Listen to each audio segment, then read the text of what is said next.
Саяси элитаның жасақталуы, ұлттық элита. 11-ші лекция. 10-ші лекцияның жалғасы. Саяси элита құрамының сапалы әрі талапқа сай болу үшін оларға іріктеу жүйесін қолдану керек.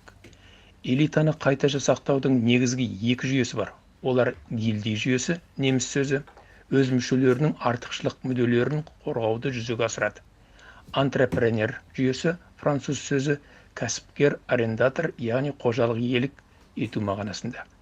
Антрепренер жүйесі демократиялы мемлекеттерде, ал гильдия жүйесі тоталитарлық тәртіпке негізделген социалистік елдерде.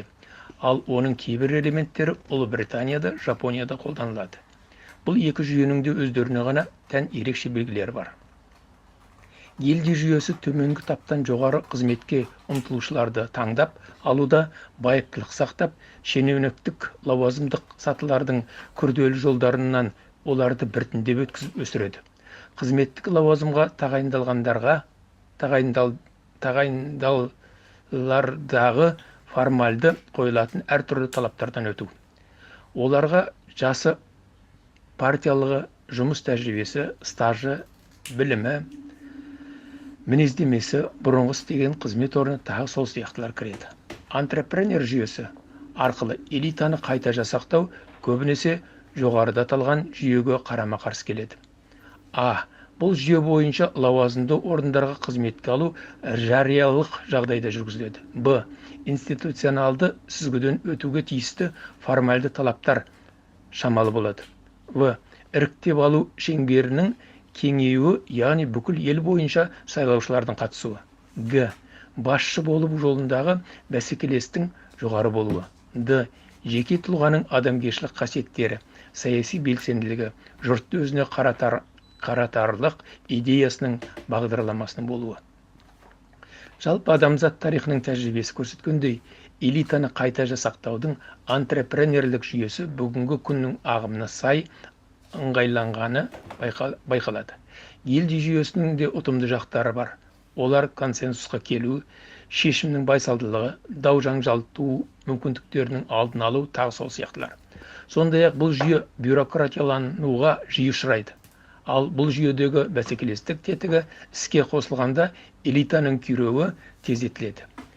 Тоталитарлық тәртіптегі социалистік елдерде қолданылған гильдия жүйесінің бір варианты номенклатуралық әдіс ұзақ үстемдік етті.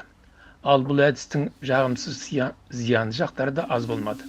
Олар басшыға деген жеке бастың берілгендігі, жағымпаздық, жағыну, туыстық, жерлестік байланыстар, өз жеке басының принциптерінің болмауы, аппарат ойының сырына қанық болу, дер кезінде өзін көрсете білушілік, ағымға ере білу, мол тәжірибе, жалған көзбояушы белсенділік.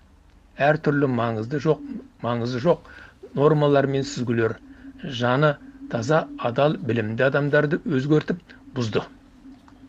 Бұл жүйе оларды өз бетімен істеуге, белсенділік көрсетуге қабілетсіз басшыларды жаппай тәрбиелеп шығарды. Сөйтіп элита бүкіл таптың саяси еркін анықтайды. Оны жүзеге асырудың жолдарын белгілейді. Элита таптың саяси өкілеттілігін айқындайды. Оған қолдау жасайды. Басшы кадрлардың негізгі резерві де болады. Элита қоғамның басқа бөлігіне билігін тікелей емес, бюрократия немесе өздерінің жақтастары арқылы жүргізеді.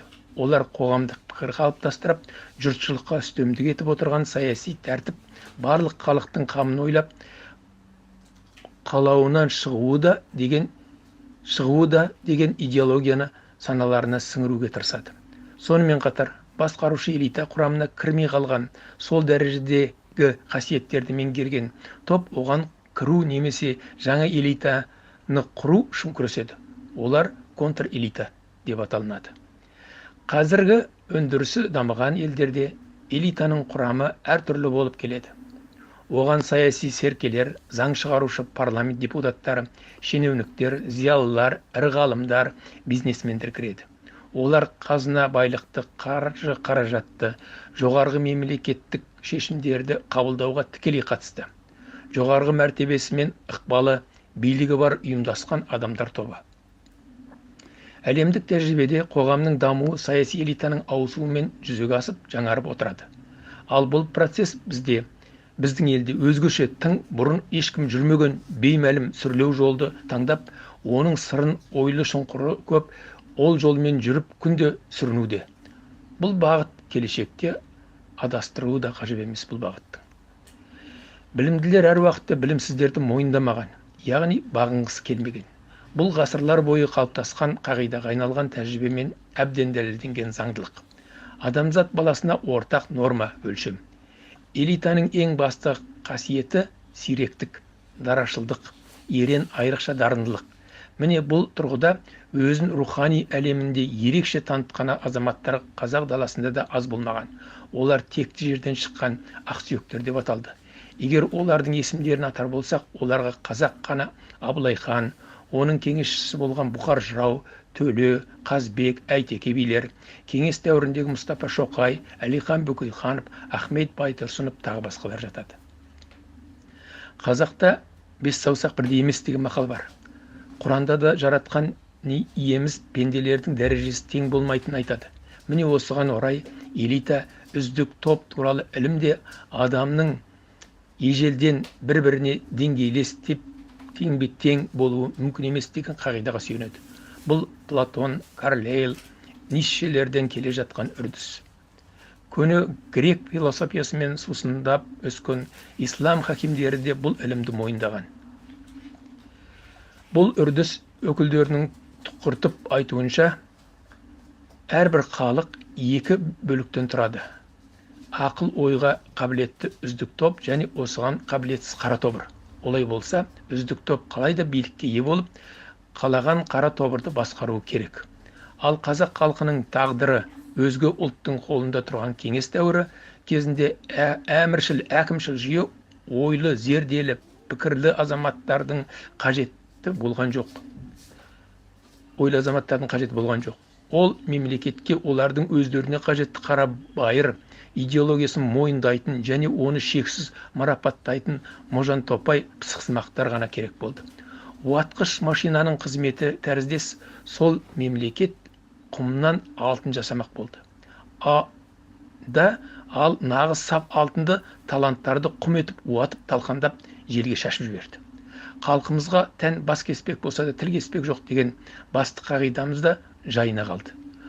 Соның нәтижесінде көп жағдайда бүгінде біз халықтың нағыз бетке ұстар талантты тобын қудалап, оның орнына биліктің басына әртүрлі сезікті жолдармен келген лауазым иелерін элита деп жүрміз. Сөйтіп қызыл идеология қасақана жақсы менен жаманның орнына ауыстырып, өмірімізге, келешегімізге қиянат жасады. Ол кезеңдерде тіпті қазірге дейін ең құнды қасиет ретінде ақыл ой тереңдігі, еркін ойлау қабілеті емес, керісінше жүйеге ес-түссіз берілгендік қана дәріптелетін болды. Адамның өзіндік құндылығы жойылып, ол түрлі саяси есептердің бас көзсіз, түр-түссіз қуыршағына айналды. Ғылым мен өнердің түрлі саласындағы жаңалықтар өзінің шын иесіне бұйырмай, лауазымы жоғары пысықайлардың атымен жариялана берді. Ал бүгінде егемен елдің өзінің элитасы қалыптасуда. Оның ішінде саяси элита өкілдері де бар. Олар қазір қазақ халқының оның мемлекетінің тағдырына жауапты адамдар болуы тиіс.